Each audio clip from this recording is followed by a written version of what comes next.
YouTube channel and to the second day of Vlogmas. I am joined with my very glamorous reindeer assistant, Towie, who, I'm not gonna lie, I had higher hopes for these antlers, bought them off Amazon, really thought I'd found a bargain, and they're a bit floppy. And as soon as she puts her ears back, they're gonna fall off altogether. So, she's not naturally as camera friendly as Lulu. She doesn't love the tripod in the same way, so I've had to sort of coax her out here with a carrot, and I think her attention span for the camera is gonna be very short-lived. So maybe we'll just do the intro with her, maybe move back over to Lulu. But today, for Vlogmas Day 2, we're diving straight in with a classic. We're going to be filming a Q&A. Can you believe I've spent a year on YouTube and I don't think I've ever filmed a Q&A? So that's what we're doing today. Also, I promise these vlogs do get a little bit more exciting. We go off on some adventures, do some entertaining things. However, whilst filming this, I'm pre-filming a few of these videos. We're actually still in a lockdown over in the UK. It ends next week, thank goodness, because the whole of November we've had to stay at home. So obviously I'm abiding by those rules for filming these vlogs. It's not worth going out, doing anything just for a vlog on YouTube. So that's why these are all filmed at home with my lovely ponies. And then hopefully from Vlogmas Day 3, we'll be able to get out and about. As with Vlogmas Day 1, there is a giveaway attached to this. At some point in the video, I will let you know what is going to be up for grabs in our second giveaway of Vlogmas. So make sure you stay tuned. And for now, let's just dive straight into it because it's rather chilly. And I've just finished editing Vlogmas Day 1. And the video's over half an hour long. It's over half an hour of me talking, and that's after some serious cutting it down. I had 55 minutes of me talking to sift through. So yeah, let's keep this one short and sweet for you guys. I want you guys to get bored of me on Day 2 or Day 1, or even before that. Okay, so I'm back with my slightly less camera shy assistant, and let's just dive straight into it. Over on my Instagram stories, I gave you guys the option, she can smell the carrots. Over on my Instagram stories, I gave you guys the option to leave me some questions, and I've sifted through them, and I have to say, you guys pulled through. I have never received so many questions in my life. There were so many to look through. Some really funny ones, some bit weird ones, but I have sifted through and found the most interesting and the juiciest ones about my personal life, about the horses, about my plans for the future, all sorts of things. I also don't have multiple devices, so I've written down all the questions I intend to answer on a notebook just out of sight. So if you see me glancing down, that is where I'm looking. So let's just dive straight in. The first question is, how long have I owned all of the horses? We're starting nice and simple. I'm just gonna start with the nice easy ones. And basically I have owned Towie for over 6 years, which is crazy. We bought her as a 7-year-old and she's now 13. Then we bought Attie about 3 years ago. There are a couple of horses in between that have been bought and sold. The Towie's always stayed. So Attie came and joined our family 3 years ago. We've had Star for literally just over a year. And obviously Lulu joined us. Well, you've seen the vlog because I was vlogging when she joined us. So it would have been about 6 months ago. So yeah, that's how long I have owned all of the horses. Towie has been with us for a very, very long time. And that leads into the next question, which was asked by Muddy Gray. And it was, do you have any plans to sell any of your horses anytime soon? Now again, if you do follow me over on Instagram, which I will keep referring to, I will always keep plugging it, it's Flow Carter event and you'll need to be there to win the giveaways. So you might as well go and follow it now if you don't already, but I'm sure at this point you already do.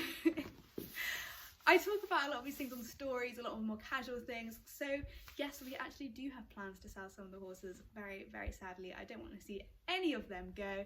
However, Lulu is obviously only a project, so she was never, oh, she looks sad now.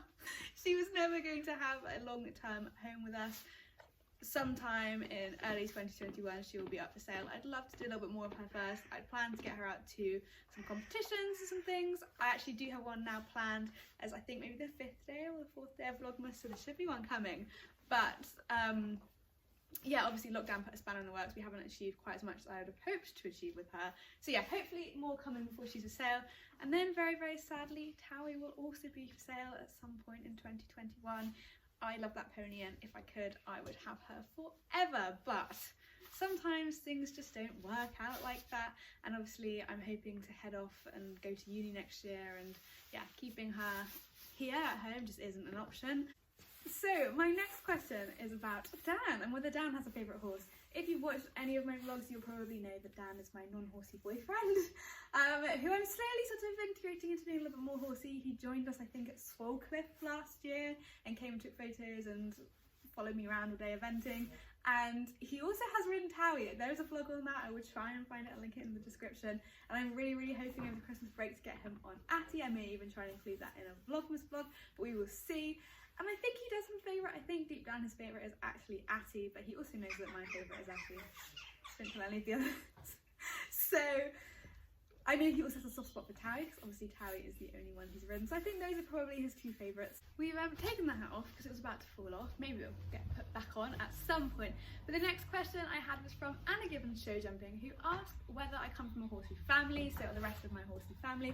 And that's a good question. I feel like there's kind of a bit of a mixed answer to that. My dad has literally never sat on a horse. I don't think he particularly likes horses. I'm very lucky that he's super duper supportive of what I do, but no, he doesn't know the front end from the back end, although he likes to think he does. And then my mum is definitely the more horsey of the two. She actually had a couple of little ponies when she was growing up. I want to say in her like teenage years, between about the ages of 12 and 17, but I'm sure she's watching this now and raising her eyebrows and saying that I don't know what I'm talking about. But I know she definitely had a couple of little ponies which she did a bit of show jumping with. And she's incredibly knowledgeable about everything. She's like my go-to every time I have a question. She seems to know the answer. But since I have been in this world, since I was born, she hasn't owned a horse.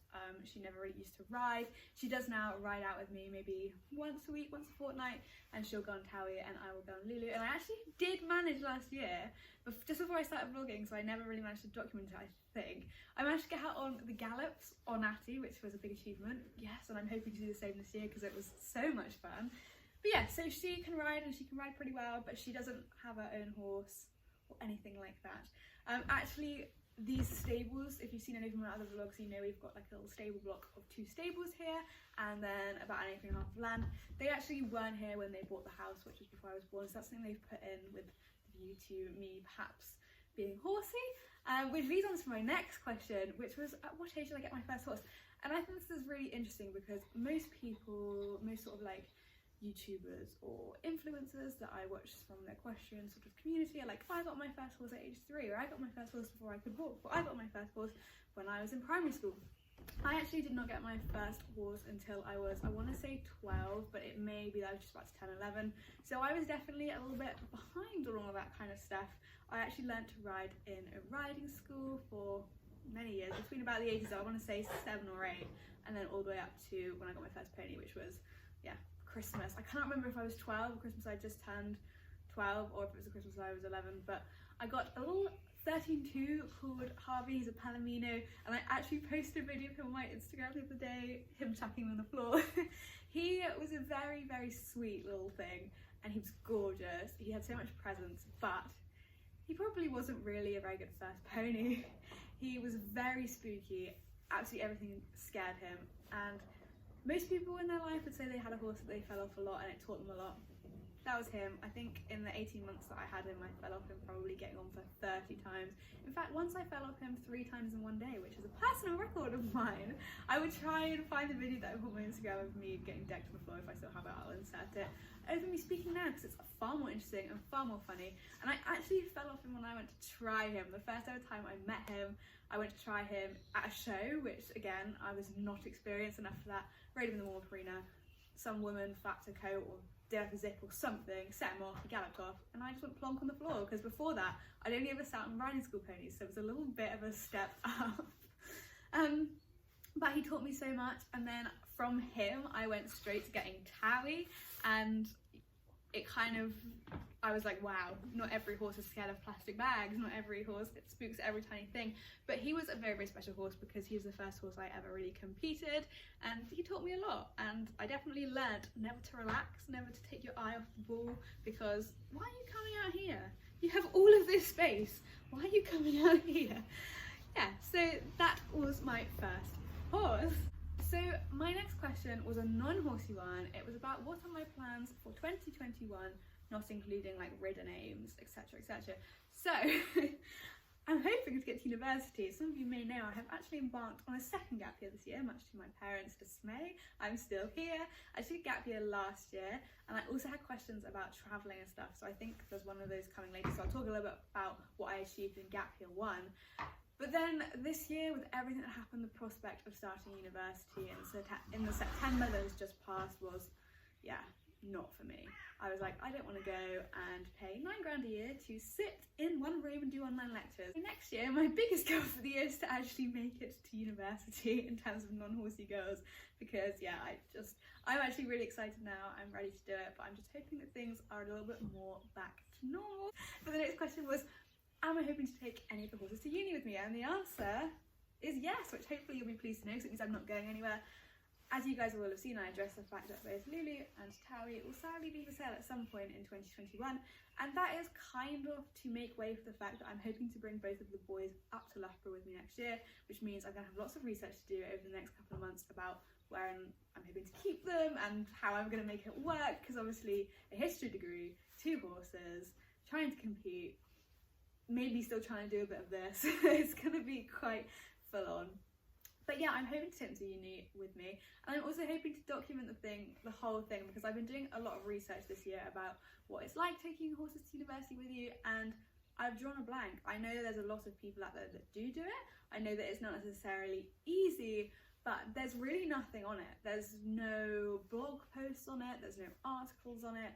The closest thing I could find was a couple of Facebook threads. So I'd hope to do a little bit of a more in-detailed kind of series of vlogs about moving to university with my horses, and you know, what the first term is like with them and how I make it work, and balancing my work and lots of day in the lives of uni with horses, because it's obviously not horse uni. So if that is something that you think could be interesting, let me know. Obviously that wouldn't be coming until like September next year, so that is some really good planning ahead. But that's definitely something I like to do, because I'm at a place with the boys where, yeah, I don't want my journey with them to come to an end anytime soon. I'm really excited to see what's in store for us in 2021 and beyond. I'm going to try and include some of the usernames now I've put it back in through my brain. So Amy Cooper Eventing asked what my job is.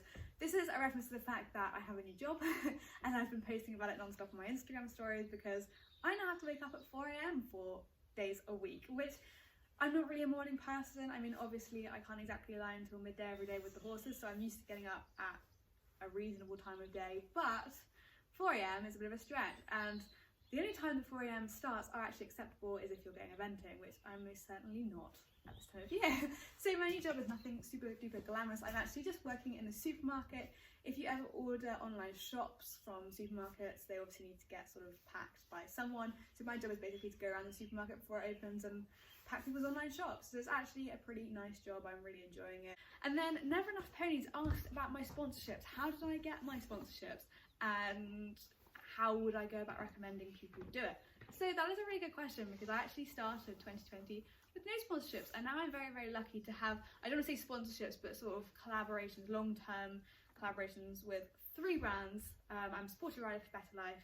I obviously won the HorseQuest 2020 bursary, and I'm now a brand ambassador for them, and I'm also a brand ambassador for Crosby Saddles. How I would recommend going about getting a sponsorship is a little bit of a tricky one in this day and age. I definitely recommend that you give Rhea Freeman's podcasts a listen to. She's got loads of videos designed for both companies and riders about how to approach people for brand ambassador roles, how not to, because I have been approached a few times since about brand ambassador roles, but I'm really particular about only taking on brand ambassador roles from companies that I really like, know and trust and have used before, and just, you know, it just makes it so much easier. So if you are trying to secure that for you, I'd say definitely really make sure you engage with the brand, make sure you own products from them, and you engage with them on social media.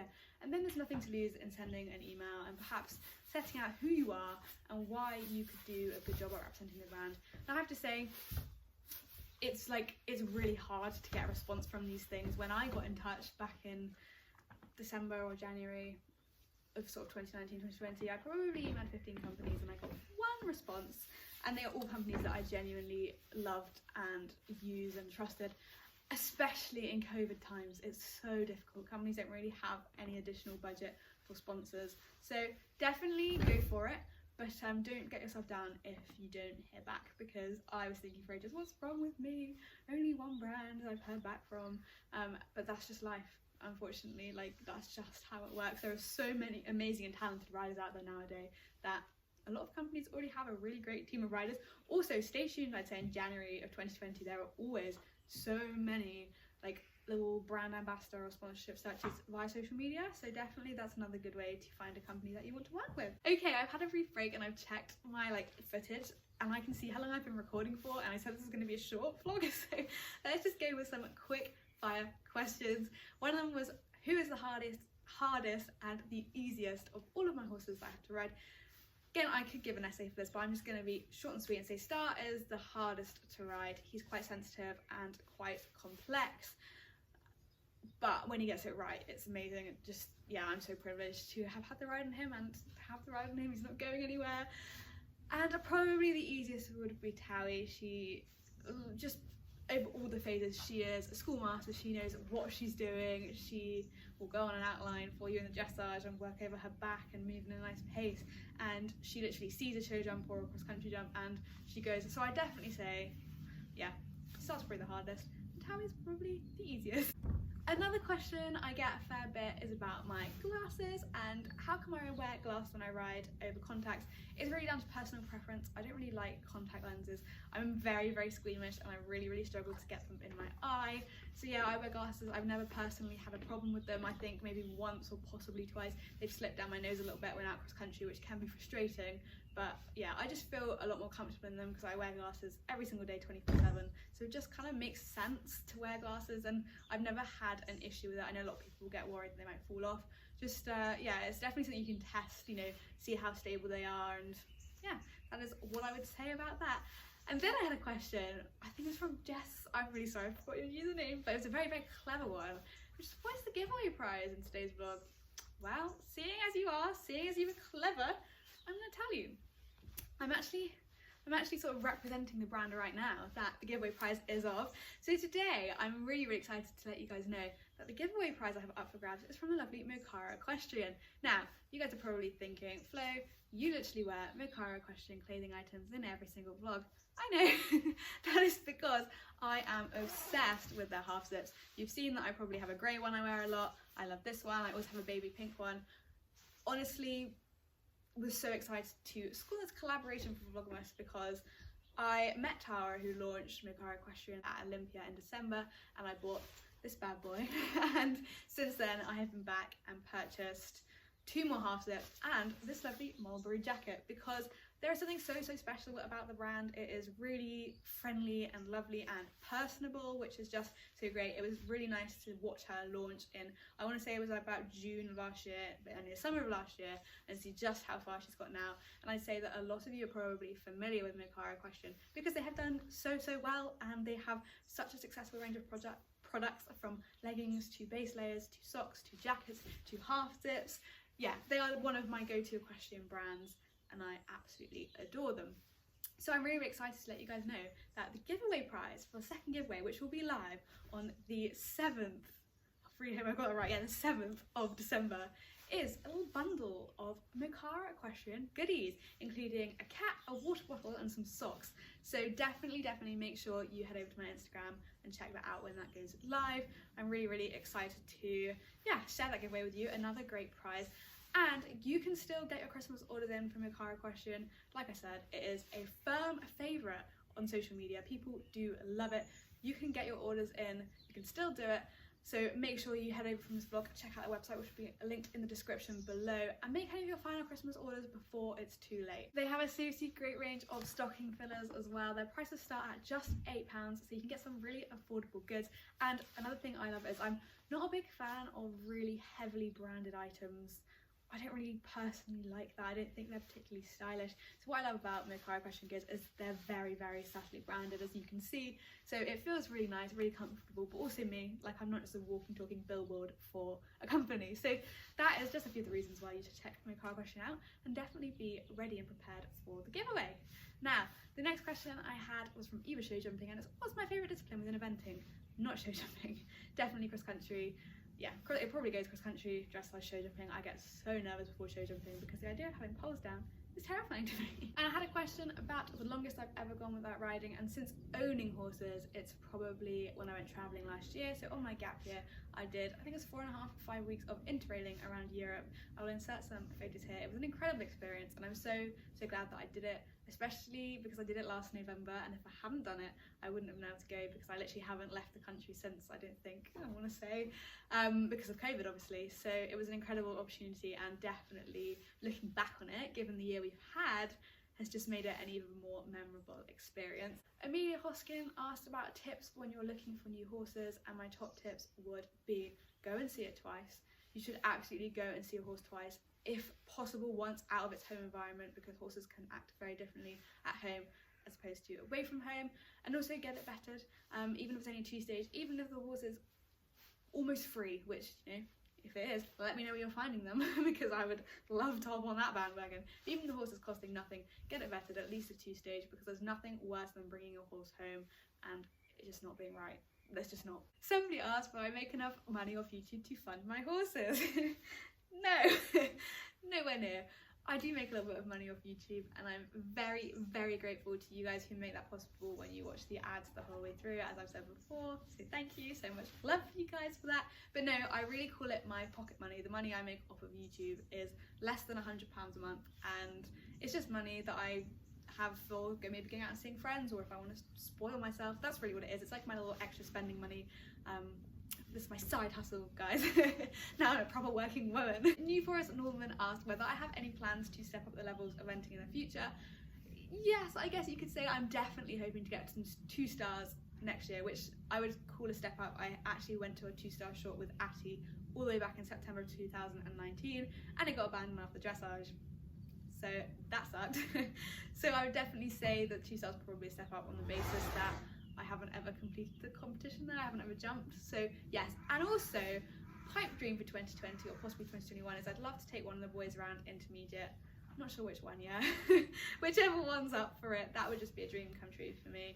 Equi Murphy asked, would I ever go to Ireland? I've actually already been. If you guys don't know, we actually bought stuff from Ireland. We went across and had the most hectic day in Ireland trying horses and trying to like squish that between 2 flights. So it was honestly a day that I will never forget for so many reasons. I ended up getting back on the plane. We really nearly missed it. We were running through the airport. I got on the plane still in my joggers, sat, I think for whatever reason we'd had like free upgrades into business class, and I was sat there in my jodhpurs next to like all these men in suits, and it was so embarrassing, but it worked out pretty well because we came home with Star. Well, obviously didn't come home with Star, but Star came across from that. And I'd definitely love to go back to Ireland. I'd love to go and compete at Mill Street. That's a dream of mine, but we'll have to see whether that will ever happen or not. And I had a few questions about whether I went to private school. I haven't actually been to any school in 2 years, but I went to a grammar school, so I didn't go to a private school. I did all the way up through year 7 to year 13 at grammar school. I did actually do a few years in a private primary, and before that I did a few years in a non-private primary. So I've actually done, yeah, had a pretty varied education. But I think this is going to be the final question because, like I said, I've been filming for way too long and I really need to get editing this vlog, otherwise I'm going to get very behind. But I had a lot of questions about social media and what's the best thing that's happened to me regarding my social media this year and all of that. So I'd like to like give a little bit of an outline if you don't know. I'm actually thinking about doing a vlog which will go live in January, all about everything that's happened to me in 2020, horsey, from social media to competing to everything. But yeah, definitely social media is one of the amazing things for me that has come out of 2020.